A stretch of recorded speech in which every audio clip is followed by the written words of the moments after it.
Hello anime fans, ఈ రోజు మనం ఒక అల్టిమేట్ బ్యాటిల్ చూడబోతున్నాం. ఒకరు 7th హోకాగే నరుటో ఉజుమాకి, మరొకరు అన్స్టాపబుల్ షాడో మోనార్క్ సంగ్ జిన్వూ. వీరిద్దరిలో యుద్ధం వస్తే అసలు గెలిచేదెవరు? ముందుగా నరుటో గురించి చూస్తే ఇతని దగ్గర అపారమైన కురామా చక్ర ఉంది. వేల సంఖ్యలో షాడో క్లోన్స్ ని సృష్టించగలడు.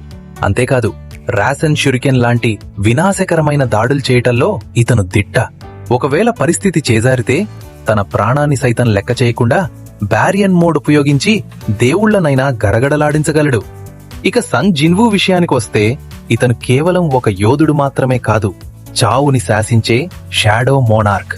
ఇతని దగ్గర లక్షలాది మందితో కూడిన షాడో ఆర్మీ ఉంది. ఇతను ఒక్కసారి ఎరైజ్ అంటే చాలు చనిపోయిన శత్రువులంతా ఇతనికి బానిసలైపోతారు. రూలర్స్ అథారిటీతో తాకకుండానే శత్రువుని గాలిలో నలిపేయగలడు.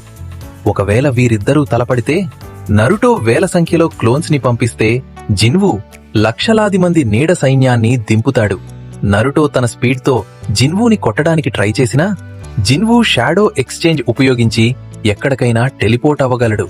నరుటో బ్యారియన్ మోడ్ చాలా పవర్ఫుల్, కానీ దానికి ఒక టైం లిమిట్ ఉంటుంది.